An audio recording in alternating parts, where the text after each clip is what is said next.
오늘은 지난번에 얘기한 것처럼 온라인 영상으로 수업을 진행할 거고요. 여러분 시험 범위에서 마지막 남은 파트인 중국사를 공부를 하도록 하겠습니다. 우리가 1학기 때 중국사를 배웠을 때는 처음부터 해서 이제 뭐 주나라 이런 나라부터 해서 당나라까지가 1학기 때 시험 범위였고 요 뒤에 남은 중국 파트를 배울 건데 우리가 이제 중국 파트에서 뒷부분을 먼저 했잖아요, 여러분. 우리 19세기에 이제 뭐 아편전쟁, 태평천국 운동 이런 애들을 우리가 배웠는데 얘네들 전부 다 뭐였냐면 중국이 청나라일 때의 사실이었지. 그러니까 사실은 중국의 오늘날 중국 이전의 마지막 왕조가 청인 거야. 오늘날 우리나라 대한민국 이전 마지막 나라가 조선인 것처럼.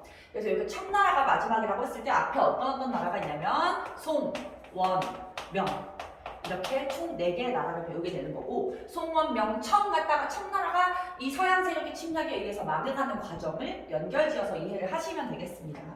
우리 앞에 있는 송나라하고 원나라를 일단 먼저 해보도록 할게요. 쌤이 항상 얘기하지만 중국의 오리지널 민족은 한족이야. 그래서 중국의 오리지널 민족이 한족이라고 했을 때 오늘 배우게 될 송, 원, 명, 청 네 나라 중에서 오리지널 민족인 한족이 세운 나라는 송나라하고 명나라입니다. 송나라하고 명나라는 한족이 세운 국가이고 원나라 같은 경우에는 몽골족이 세운 국가입니다. 몽골족이 세운 국가이고 청나라 같은 경우에는 만주족이 세운 국가이고요. 만주족은 다른 이름으로 이제 여진족이라고도 부르게 돼요. 그래서 우리가 그때 뭐 태평천국 운동할 때 멸만흥한이라고 해서 만주족을 멸하고 한족을 부흥시키자라고 했었잖아. 그러니까 이 오리지널 민족인 한족이 있지만 청나라는 만주족이 세워서 이제 한족들을 자신이 지배를 했던 시대라고 생각을 하시면 됩니다. 그래서 이렇게 민족들에 대해서 좀 기본적으로 알아두시면서 송나라 시작해 보도록 할게요. 송나라가 건국되기 전에는 원래 우리가 1학기 때 배웠던 당나라였고 당나라는 얘가 절도사라고 하는 군인 세력들이 다스리는 권력을 잡은 시기였어. 그래서 이 절도사들이 결국에는 자기가 군대를 갖고 있으니까 왕을 없애고 자기가 나라를 세우겠다면서 혼란스럽게 여러 지역에다가 나라를 세우게 돼요. 그렇게 해서 절도사들이 난립했던 시기가 얘가 외울 필요 없어. 근데 5대 10국이라는 시기가 잠깐 있었던 거야.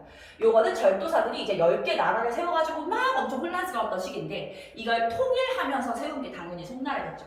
요걸 통일하면서 세운 것이 송나라였고 송나라의 황제는 송태조라고 부르는데 송태조의 본명은 조광윤이야. 송태조 조광윤이 저 5대 19의 혼란스러운 시기를 통일해서 송을 건국을 하게 되는데 얘들아 조광윤 자체가 이 절도사 출신이야. 조광윤 자체가 절도사 출신이야. 그래서 어떻게 보면 절도사들이 어떤 존재인지를 가장 잘 알고 있는 게 바로 조광윤이었어. 왜냐면 내가 절도사 출신이니까 절도사들의 약점, 절도사들의 강점 이런 걸 다 알고 있단 말이야. 그래서 조광윤이 이제 송나라를 건국하고서 생각을 해보니까 또 절도사들이 이렇게 난리를 치고 자기 나라를 세우고 하지 않도록 하려면 절도사의 힘을 약화시켜야겠다고 생각을 했어. 애초에 절도사의 권력을 뺏어야만 다시는 이런 일이 발생을 안 한다라고 생각을 해서 이 사람이 선택한 정책은 군인이 아니라 글 공부를 한 학자들에게 권력이 더 많이 가는 문치주의 정책이었어. 문치는 이제 학문할 때 문자죠. 학문으로 통치한다. 군인의 힘을 약화시키고 학문으로 통치한다. 거기 교재에 동그라미 1번 문치주의 정책 나와 있죠. 그러면서 옆에 보시면 절도사의 힘이 약화되고요. 문인 관료는 우대되면서 학문을 공부한 문인 출신 관료들이 나라의 이제 가장 큰 지배층으로 자리를 잡게 됩니다. 그러면서 새롭게 성장한 지배계층을 사대부라고 부르고요. 사대부. 이 사대부가 성장하는데 어떤 일이 있었냐면 아래 두 번째 줄에 황제권 강화를 한번 보도록 할게. 군대가 황제 직속으로 들어가. 왜냐면 절도사가 갖고 있던 자기 군인을 절도사 힘을 약화시키면서 걔네 군대를 황제 밑으로 보내버렸기 때문에 황제에게 모든 군사 권력이 집중이 되고요. 옆에 보시면 과거제가 개혁되면서 밑줄 쳐볼게. 황제가 과거 시험을 주관을 하게 돼. 그 전까지는 그냥 귀족들이 담당을 했거든. 그럼 어떤 일이 발생을 하냐면 이제 요 시기에도 면접 같은 게 있었어. 그러면 내가 시험을 치고서 면접을 보러 갔을 때 그 귀족 중에서 내가 우리 아빠가 좀 높은 귀족이어서 아빠 친구가 있거나 이럴 수 있겠지. 그러면 얘는 능력이 없어도 뽑히는 거야. 그렇죠. 근데 이제부터는 그 면접 자체를 황제가 주관을 해버려. 그러면 황제는 얘가 뭐 아빠가 얼마나 좋은 집안이고 이런 거는 신경 안 쓰고 뭐만 보냐면 얘가 나한테 충성할 만한 사람인지, 얘가 능력이 뛰어나지, 학문을 잘하는지 이것만 보게 되거든. 그래서 황제가 시험을 주관하면서 완전히 능력 중심으로 인재를 뽑게 되고, 그렇게 뽑힌 능력 중심의 인물들이 사대부가 되는 거야. 사대부라는 새로운 지배계층. 조선시대 양반하고 좀 비슷하다고 생각하시면 되는데, 사대부는 어떤 특징이 있냐면, 보통 우리가 일반적으로 생각하면은 아빠가 높은 신분이면 자식도 높은 신분이 된다고 생각을 하는데, 사대부는 그렇지 않았어요. 사대부는 아빠가 아무리 높은 신분이어도 자식이 공부를 못하면 과거에 합격을 못해서 평민으로 살아가야 되는 그런 사회였어. 그러니까 어떻게 보면 가장 바람직한 형태의 지배층이었다고 얘기를 할 수 있겠죠. 사대부 좀 잘 체크해 주시고요. 근데 얘들아, 당연히 국가에서는 이런 학문도 중요하지만 군사력도 강해야 되잖아. 근데 군사력이 너무 약했던 거야. 왜냐면 얘가 절도사 권력 다 약하게 만들어버리고 군인들 힘을 싹 다 뺏어버렸거든. 그래서 외부에서 되게 송나라 침략을 많이 해와요. 왜냐면 얘네도 알거든. 지금 송나라 쟤네 군사력이 약하다. 우리가 침략하면 식소리 못한다. 그래서 이때 송나라를 침략해온 북방 유목민족이 굉장히 많았어. 자, 보시면 쌤이 지도를 그려볼게요. 우리나라는 이때 고려였고요. 중국이 송나라였을 때 중국의 위쪽으로 거란이라는 민족이 있었고, 거란. 송나라의 약간 서쪽으로 서하라는 애들이 있었고, 우리나라 머리 위에 지금의 만주 땅에 여진족이 있었어요. 여진족. 요 세 민족이 모두 송나라를 한 번씩 침략을 해오게 돼요. 침략을 해오게 되는데, 일단은 거란이 제일 먼저 침략해오고, 그 다음 서하가 침략을 해오고, 여진이 제일 마지막에 침략을 해오게 됩니다. 이때 거란이 딱 침략해왔어. 송나라는 아무리 싸워도 거란을 절대 이길 수 없어. 그래서 송나라가 뭐라고 말하냐면 여진에게, 야, 우리가 너네 필요한 거 줄 테니까 그냥 그만 침략하고 물러가면 안 돼? 라고 얘기를 한 거야. 그래서 거란이 돈을 되게 많이 요구를 했어. 은도 달라 그러고 비단도 달라 그러고 비싼 건 다 달라 했는데, 송나라가 또 돈이 많은 나라니까 그걸 다 준 거야. 그래서 은과 비단을 주고서 거란을 돌려보내요. 은과 비단을 주고서 거란을 돌려보내요. 그리고 나서 서하도 또 침략을 해봤는데, 서하도 이제 거란 예를 들은 거지. 야, 송나라 조금 군사적으로 건들면 얘네 쫄아가지고 돈 다 준다, 이렇게 얘기를 한 거야. 그래서 서하도 송에게 공격을 했고, 이때도 송이 똑같이 야, 은하고 비단 줄 테니까 좀 가면 안 돼? 라고 하면서 또 돈을 줬어. 근데 이런 일이 계속 반복이 되다 보면 당연히 송나라가 아무리 부자여도 돈이 부족해질 수밖에 없겠죠. 자, 거기 보시면 바로 이번 왕한석의 개혁에서 왕한석 이름을 동그라미 별표 하시고요. 읽어볼게. 북방 민족들이 송을 압박했어. 거란도 압박하고 서하도 압박했어. 요때 송이 북방 민족에게 비단과 은을 주면서 이제 침략을 막아보려고 했지만 그 결과 송의 재정이 악화가 됩니다. 송의 재정이 악화가 돼. 그래서 요 재정, 이 돈이 부족한 문제를 갖다가 해결하기 위해서 나섰던 것이 왕한석이라는 사람이었고요. 왕한석은 여러 가지 개혁을 했는데 사실 개혁의 내용이 시험에 나오진 않아요. 근데 그 개혁의 목적은 뭐냐? 이 부족한 재정을 충족하게만 하는 거. 그래서 이제 재정을 보충하는 거. 확충. 그리고 하나는 또 뭐냐면 군사력을 강화시키는 거. 야, 우리 이렇게 가다가 이제 나라 망한다. 우리도 군사력을 강화시키자. 라고 이 두 가지 목적을 가지고서 왕한석이 개혁을 했어. 하지만 실패를 하게 돼요. 이 개혁에서 실패하면서 다시 송나라는 이제 힘든 상황으로 빠져들게 되고, 이 시점에서 세 번째로 공격한 게 여진이었는데, 여진이라는 민족이 나라를 세워요. 그 나라의 이름은 금나라였고, 금나라가 송을 공격했을 때는 송은 너무나 약해져 있었고, 금은 또 너무나 셌어. 그래서 결국에는 이 금의 공격으로, 파란색으로 체크해볼게. 금의 공격으로 송나라가 북쪽 지역을 빼앗기고 남쪽으로 도망을 가게 됩니다. 그래서 이 북쪽 지역, 우리 옛날에 요즘으로 화북 지역이라고 했었죠. 이 화북 지역은 금나라의 영토가 되고요. 송은 남쪽으로 도망을 가게 되면서 이때부터는 송을 남송이라고 부르게 됩니다. 남송이 수립돼. 망한 것은 아니지. 나라가 반으로 쪼개져서 남쪽 지역만 차지를 하게 되죠. 근데 보통은 중국에서는 이 북쪽 지역을 더 좋고 역사가 깊은 땅으로 치기 때문에 여길 뺏긴 게 되게 좀 충격적인 사건이었어. 어쨌든 망한 건 아니라는 거 기억하셔야 돼요. 망하는 건 나중에 이제 몽골의 침략으로 망하게 됩니다. 그래서 거기 보시면 송의 쇠퇴, 금의 공격으로 천도, 수도를 남쪽으로 옮겨가게 되고 그때부터의 송을 남송이라고 부르죠. 나중에 원나라한테 멸망을 한다. 몽골의 원나라한테. 그건 몽골한테 다시 보도록 하겠고요. 우리 송의 경제와 문화를 한번 볼게. 우리가 여러분들 이제 송나라에 대해서 정치 부분을 배우다 보면 왜 저렇게 군사력도 약하고 남의 나라한테 막 이렇게 져가지고 돈이나 뜯기고 좀 이상하다라고 생각할 수 있겠지만 사실 송나라는 군사력이 약한 거를 제외하고 모든 면에서 엄청나게 우수한 국가였어. 경제적으로도 굉장히 발달이 많이 됐고요. 문화적으로는 정말 중국의 역대 왕조 중에서 1등일 정도로 굉장히 발달된 국가였다는 이미지를 좀 가져가 봅시다. 일단 경제를 보시면요. 창장강 하류 지역이 개간됐다. 체크해볼게요. 창장강 하류. 왜냐하면 창장강이 여기 남쪽에 흐르는 강이거든. 여기 좀 지워볼게요, 얘들아.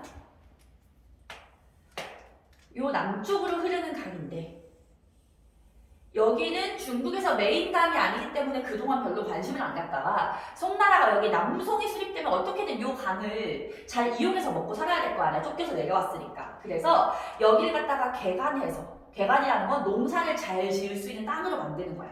농사를 잘 지을 수 있는 땅으로 만들어가지고 농업을 갖다가 실시를 하는데 엄청나게 발달한 거야. 창장강 하류. 하류라는 건 요 바다랑 만나는 요 지역을 얘기를 해요. 여기가 엄청나게 그 농업 생산에서는 1등의 지역으로 성장을 하게 됩니다. 농업기술 발달해서 밑줄 칠게요. 모내기법이 보편화가 돼요. 모내기법이라는 농법은 여러분들은 잘 모르시겠지만 모내기법을 하면 생산량도 늘어나고 노동력도 더 절감되는 효과가 있어서 엄청나게 좋은 기법이었어.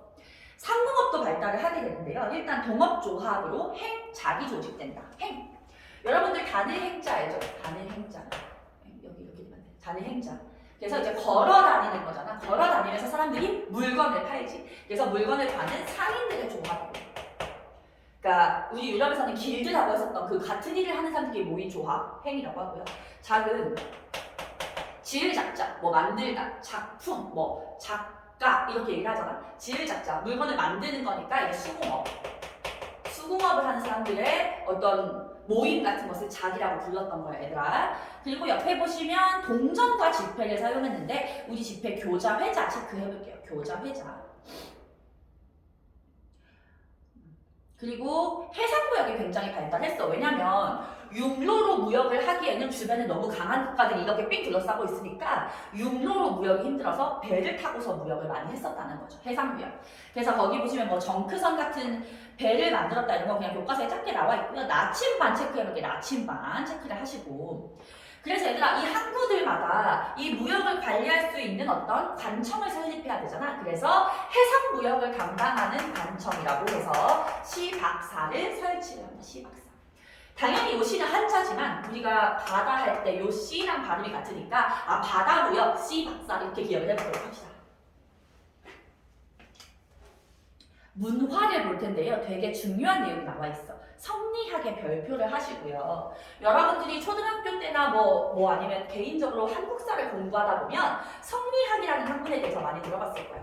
우리 조선시대가 성리학을 굉장히 좋아했던 나라였거든. 근데 우리나라에 큰 영향을 미친 성리학이라는 학문이 요 송나라 때 생겨난 학문이었어요. 송나라 중에서도 남송시대에 주희라는 학자가 만들어낸 학문이고요. 요 주희라는 학자를 주자라고도 불러요. 공자, 맹자 할 때 그 자인데 요 자는 선생님이라는 의미야. 주 선생님이 만든 학문 성리학 이렇게 됩니다. 성리학은 거기 보시면 우주의 원리와 인간의 본성을 탐구하는 학문인데요. 우주라는 것이 어떻게 굴러가고 인간은 본성이 어떨까? 예를 들면 성선설, 성악설 이런 거 들어봤지. 그런 거에 대해서 더 깊이 있게 탐구를 하는 학문인데 우주의 본성과 우주의 원리와 인간의 본성은 눈에 안 보이는 개념이잖아. 그러니까 어떻게 보면 이해하기 굉장히 어렵고 눈에 안 보이는 걸 철학적으로 탐구하는 학문이라고 생각하시면 됩니다. 과학기술 정말 중요해요. 별표할게요. 화약, 나침반, 활판, 인쇄술. 화약, 나침반,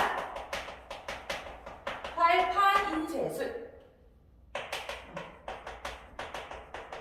요 세 가지를 우리는 송의 3대 발명품이라고 부르죠. 3대 발명품. 송나라. 요거는 시험권이 아니지만 화약의 등장으로 인해서 유럽에서 기사가 몰락했었고 화약 활판 인쇄술로 인해서 르네상스가 발달했었어요. 근데 이건 지난 시험 범위니까 기억 안 하셔도 되고요.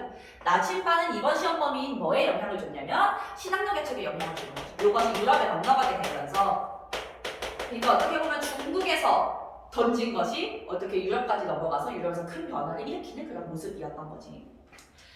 그리고 이제 서민 문화를 보도록 할 텐데요. 서민 문화. 서민 문화는 말 그대로 일반 서민들이 즐겼던 문화야. 보통 문화는 요 시기에는 또 특히 빈부격차가 있다 보니까 양반이나 귀족 같은 부자들만 누리던 것이 문화였고 일반 하층민들은 먹고 사느라 바빴던 시대였는데 송나라 때부터는 경제적으로 굉장히 발달을 하게 돼요. 특히 요 남송 때 요 농업이 발달하면서 엄청 경제적으로 부유해지고 부유한 농민, 부유한 상인, 부유한 수공업자가 생겨나게 돼요. 물론 가난한 사람도 있었지만. 근데 어쨌든 간에 평민, 서민 중에서 부유한 사람들은 어떤 생각을 하게 되냐면 나는 먹고 사느라 바빴지만 내 자식만큼은 교육도 시키고 싶고 문화적으로 좀 뭔가 시켜주고 싶은 거야. 그래서 서민들의 문화가 발달을 하게 되고요. 한 가지 기억해야 될 건 얘들아, 서민들이 송나라 때 문화를 즐겼는데 원나라 때는 안 즐기고 명나라 때 안 즐기고 할 수가 없어. 문화라는 것은 그 맛을 한 번 보면 계속 즐기고 싶어진단 말이야. 그래서 송나라 때 생겨난 서민 문화는 원, 명, 청 내내 유지가 됩니다. 이따가 원나라 서민 문화, 명나라 서민 문화, 청나라 서민 문화 다 보게 될 거야. 서민 문화는 우리 배우는 중국사에 내내 들어가 있구나라는 그런 키워드라는 걸 알고 계시면 되겠고요. 그래서 뭐 서민 문화는 이것만 볼게요. 상업의 발달로 도시가 성장하면서 그리고 서민들의 사회 경제적 지위와 생활 수준이 향상되면서 수립이 되었고 대도시에 공연장이 생겨서 지금으로 치면 뮤지컬 같이 노래도 하고 춤도 추고 연기도 하는 그런 공연들이 많이 있었고요. 서민들의 오락 같은 게 성행을 했다. 뭐 예를 들면 윷놀이 비슷한 것들 있잖아요. 그런 것들이 이제 성행을 했던 거지. 그리고 아래 보시면 북방민족의 성장을 볼게요. 우리가 이제 얘네들에서도 조금은 보게 될 거거든요. 얘네들에서. 자, 여기다가 지워서 한번 정리를 해보도록 할게요. 거란이라는 애들은 민족 이름이고요. 거란 민족이 요때 세웠던 나라 이름은 요나라입니다. 거란 민족을 모아서 요를 세운 사람의 이름은 야율 아복이야. 됐죠? 그 다음에 탕구투라는 민족이 있었고요. 탕구투라는 민족이 세운 국가가 서하야. 서하 탕구투. 요 탕구투 같은 경우에는 세운 사람은 이름이 안 나와서 굳이 안 할게요. 얘는 그렇게 디테일하게까지 안 들어가고요. 여진이라는 민족이 요 시기에 세운 국가 이름은 금나라고요. 요 여진 민족을 모아서 금을 세운 사람의 이름은 아구다.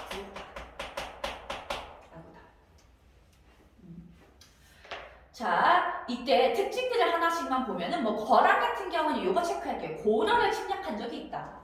고려 침략. 그래서 여러분들이 들어봤을지 모르겠지만 뭐 강감찬 장군의 귀주대첩 이런 것들이 고려에 침략했던 거란을 몰아냈던 전투입니다. 걔는 뭐 시험 범위는 아니지만 탕구투족 같은 경우는 얘들아 서쪽에 있잖아. 여기 서쪽이라서 서하거든.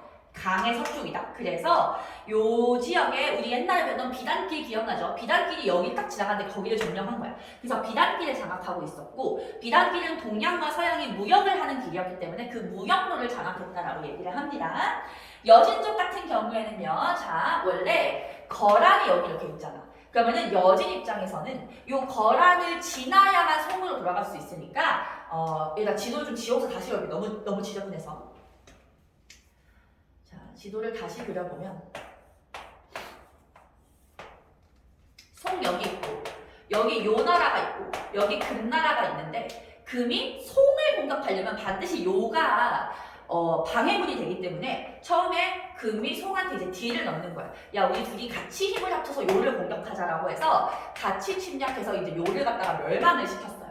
그래서 요는 누구한테 멸망하냐면 송과 요의 합동 공격으로 인해서 멸망을 하게 되고요. 그러고 나서 금이 이제 성을 공격해서 아까 말했듯이 요 북쪽 지역을 차지를 하게 되는 거예요. 알겠죠? 어쨌든 여기까지 해서 이제 내용을 다 받고 우리 생생 자료 1번 한번 체크해 볼게. 자료 1번에서 뭐를 볼 거냐면요. 아래 지도보다는 일단 설명 부분을 볼 텐데 요와 서화, 금의 군주는 모두 스스로 황제라고 치겠고 자신만의 문자를 만들었다. 밑줄 그어져 있지. 자, 거란의 문자는 거란 문자라고 부르고요. 거란 문자. 서하의 문자는 서하 문자라고 부르고 여진의 문자는 여진 문자라고 불러요. 그러니까 중국의 한자를 가져다가 쓰는 게 아니라 자신만의 독특한 문자가 있었다 체크를 하시고요. 요와 금은 한족을 효율적으로 다스리기 위해서 이중적인 통치 방식을 사용했어. 요라든가 금나라는 자기네가 통치하는 지역에 한족들도 살고 있었단 말이야. 근데 만약에 한족들을 대할 때 자신들의 방식을 강요하면 한족이 반란을 일으킬 수 있으니까 한족은 한족의 방식대로 통치하고 유목민족은 유목민족의 방식대로 통치를 한 거야. 그렇게 생각하시면 됩니다. 그 다음 넘어가서 한번 몽골 제국 보도록 할게요. 몽골 제국 이제 소문 끝났고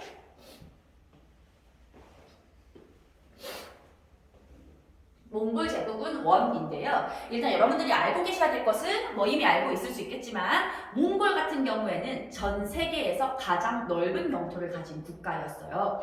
사실은 식민지를 가진 걸로 치면 영국이 제일 넓은 땅을 가졌다고 하긴 하거든. 왜냐면 뭐 미국에다가 호주에다가 엄청 큰 땅을 가졌으니까. 근데 걔네는 그냥 비열하게 가가지고 더 이렇게 식민 통치를 한 거고 정말 싸워서 내 땅으로 정복해서 영토를 확장한 걸로는 몽골이 세계 1등이에요.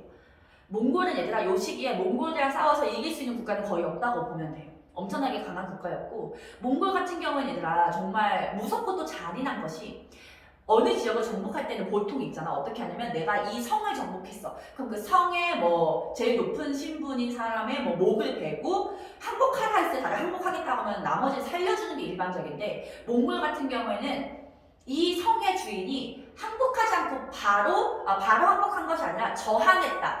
우리한테 한 번이라도 저항한 놈들은 그 지역에 고개를 들고 있는 것은 싹 다 베어버리라고 했어. 사람은 물론이고 동물도 고개를 들고 있으면 다 목을 베어버리고요. 심지어 나무들까지 고개를 들고 있다 해서 다 베어버려서 그 지역의 생명체를 싹 다 몰살시키는 정책을 실시를 한 거야. 그 소식을 들으면 옆 동네 사는 사람들은 야 그냥 항복해보자 이렇게 되는 거지. 그러니까 어마어마하게 잔인하고 강하면서도 누구도 이길 수 없는 민족이었다는 거 좀 이미지를 가져가시면 돼요. 그래서 영토가 워낙 넓었기 때문에 몽골 제국이라고 부르는데요. 이 몽골 제국 같은 경우에는 여러분들이 알다시피 이 몽골 나라를 세운 사람 자체가 칭기즈칸이잖아요. 그렇죠? 칭기즈칸. 원래 본명은 테무친이었어.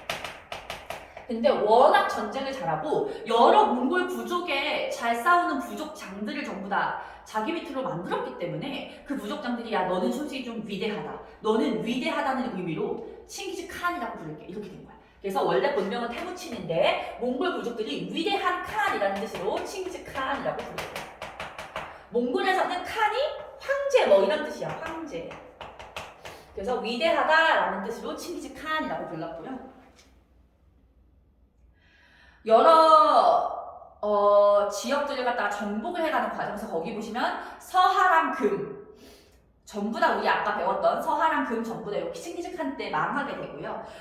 서아시아 쪽으로 가서 아바스 왕조도 정복을 시켜버립니다. 우리 지난주에 배웠던 셀주크 튀르크도 몽골의 침략을 받아서 멸망했었지. 그래서 영토 자체가 아니라 거기 자료 3번의 지도를 보시면 중국 동쪽부터 해가지고 저기 서쪽으로는 거의 유럽까지 가서 비잔티움 제국 근처까지 간 모습을 볼 수가 있죠. 이거 전부 다 몽골 제국이었는데 너무 크잖아 얘들아. 요거를 전부 다 울루스로 나눠놨어. 울루스를 한국이라고도 하는데 이 한국은 당연히 코리아가 아니고요.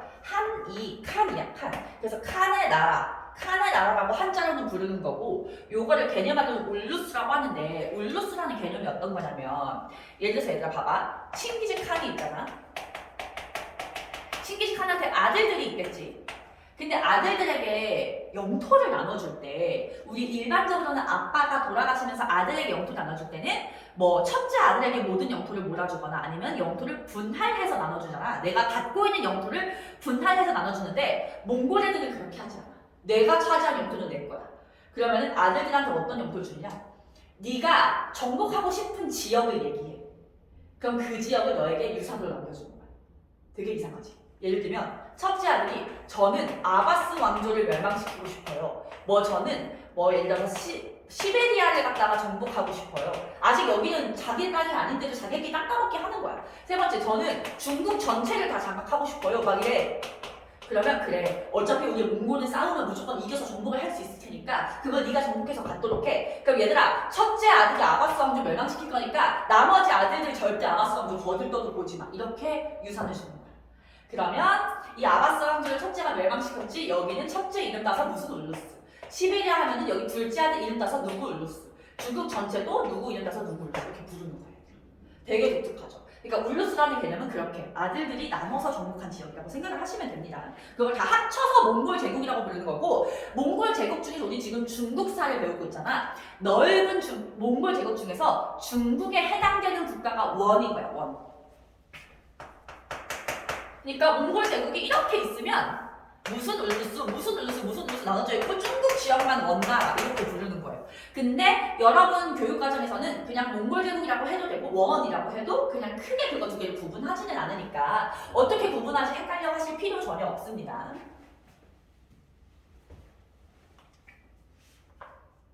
우리 원나라에서 제일 중요한 인물은 쿠빌라이 칸이에요. 자, 물론 칭기즈칸도 중요하지만 우리 쿠빌라이 칸 한번 보도록 할게. 쿠빌라이는 칭기즈칸의 손자였고요. 이때가 이제 원나라의 전성기였어. 일단은 수도를, 원래는 얘네 몽골 지역에 수도가 있었는데 그 수도를 대도로 옮겼고요. 대도, 천도. 대도가 오늘날의 베이징이야, 베이징. 지금도 중국 수도가 베이징이죠. 이제 이때 베이징으로 천도를 하게 되고요. 나라 이름을 원이라고 정한 것도 쿠빌라이 칸이었고, 이때 남성을 멸망시키면서 중국 모든 지역을 장악을 하게 돼요. 아까 금나라는 중국이 이렇게 있으면 절반만 차지했었잖아. 근데 금나라는 칭기즈칸 때 망했고 남쪽까지 정복해서 중국 전체를 통치한 것이 쿠빌라이 칸 때였습니다.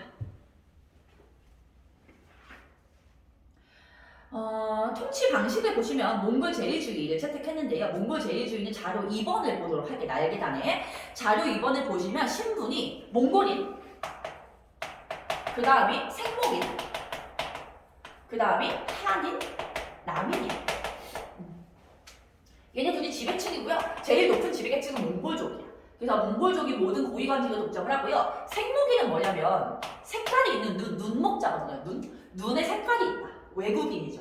얘네가 이제 서아시아 이슬람 지역을 정복했을 때 그 이슬람 애들이 들어와서 생목인이 된 거야. 이슬람 애들은 우리 항상 배우지만 뭐에 능하냐면 동서 교역에 되게 능통하잖아, 얘들아. 교역이 능통하다는 건 돈을 잘 다룬다는 것이기 때문에 요 생목인들은 이제 재정 문제라든가 그 돈 문제를 담당하는 관리로서 많이 썼었고요. 피지배층, 지배를 받는 민족은 한족이었는데 얘네 다 한족이었다. 그러니까 중국의 오리지널 민족을 몽골을 완전 지배를 받는 민족을 냈었으니까 중국 애들 그 한족 자존심에 스크래치가 나겠지. 근데 한족도 둘로 나눠. 한인과 남인으로 나누는 거야. 한인은 그래도 같은 북방민족인 금이나 요가 통치했던 한족. 한인들. 남인은 남성이 통치했던 완전 오리지널 한족들은 제일 낮은 지배층으로 뒀다. 요거 좀 체크를 해주시고요. 다시 본문으로 돌아와서 몽골 제일주의 옆에 파스파 문자. 파스파 문자가 얘네들의 문자였어요. 고유 문자. 몽골 문자를 파스파 문자라고 하고요. 왜냐면 이 문자를 만든 사람 이름이 파스파여서 그래요. 결국은 한족의 반란으로 망하게 됩니다. 홍건적의 난으로 망하고요. 홍건적의 난. 아래 원나라 경제랑 문화를 한번 볼게 얘들아. 경제적으로는 목화 재배가 확대돼요. 얘들아, 우리나라에서 목화솜 하면은 문익점 선생님 다들 아시죠? 중국에 가서 그 목화솜을 몰래 뚜껑 열어가지고 거기다 넣어봤던. 근데 그때 원나라에서 가져온 거거든. 원나라가 목화를 되게 많이 재배를 했던 거야. 그리고 이제 교통로가 발달을 당연히 하겠죠. 왜냐면 영토가 크잖아, 얘들아. 그래서 이렇게 그냥 몽골을 이렇게 넓은 직사각형으로 보여볼게 얘들아. 여기가 중국 쪽이고 여기가 유럽 쪽이라고 보시면 돼요. 이렇게 영토가 넓어. 이때 당연히 바닷길로도 이동을 해요. 당연히 비단길로도 이동을 하고요. 얘네는 원래 초원에 살던 애들이야. 자기네가 원래 살던 초원길로도 이동을 해요. 이렇게 교통로가 3개가 발달한 거야. 초원길, 비단길, 바닷길. 요 세 가지 교통도를 장악을 하는데 당연히 얘네가 아무리 말을 잘 타고 아무리 말이 빨라도 하루 만에 갈 수는 없을 테니까 중간중간 어디 들러서 쉬고 잠도 자고 밥도 먹고 해야 되겠지. 그렇게 하기 위해서 설치했던 것이 중간중간 역참입니다. 역참은 별표를 할게요. 시험 정말 잘 나와요. 역참. 중간중간 말에서 내려서 말도 갈아타고 잠도 자고 이렇게 할 수 있었던 곳입니다. 지폐를 썼는데 지폐는 교초를 썼고요. 교초. 아까 송나라는 교자, 회자. 얘네는 교초를 썼고요. 서민문화가 발달을 해서요. 서민문화 읽어보시면 구어체 소설, 노래와 연극이 어우러진 잡극이 유행한다. 잡극 체크를 하시고요. 인적 교류에서 당연히 외국인들도 몽골에 들어오겠지. 왜냐면 워낙에 교류가 많았으니까. 사람 이름 체크할게요. 마르코 폴로, 이븐 바투타. 마르코 폴로, 이븐 바투타. 마르코 폴로는 이탈리아 사람이었고요. 이때 중국에 들어갔다가 동방견문록이라는 책을 썼고, 이 동방견문록을 읽은 사람들이 나도 중국에 가보고 싶다, 동양은 정말 신비롭다라고 하면서 열심히 노력을 한 결과 신학교가 개척이 되는 데까지 영향을 주죠. 신학교 개척의 배경이었지. 이븐 바투타는 모로코라고 하는 북아프리카 국가였는데, 모로코 얘들아, 그 우리 독일하고 프랑스가 모로코 사건 일으켰었잖아. 그치? 그 모로코입니다. 모로코에서 이븐 바투타가 가서 여행기라는 책을 또 쓰기도 합니다. 문화수용은 보시면요, 다양한 종교가 공존을 해서 이슬람교도 들어오게 되고요. 티베트 불교 체크할게요. 티베트 불교. 티베트 불교가 이 원나라 황실에서 믿는 종교였어. 칸들이 믿는 종교는 티베트 불교였고요. 곽수경 체크를 하시고요. 사람 이름인데, 곽수경이라는 사람이 천문대를 설치해서 막 하늘의 별 같은 거를 본 결과 달력을 하나 제작하는데, 곽수경이 만든 달력의 이름이 수시력이에요. 수시력. 그리고 뭐 도자기를 잘 만들었고요. 화약무기, 나침반, 활판, 인쇄소. 요거 아까 송의 3대 발명품이잖아. 송의 3대 발명품이 비단길을 통해서 유럽으로 전파된 것이 몽골 제국 때다라고 하는 거 체크를 하시면 되겠습니다. 체크를 하시고요.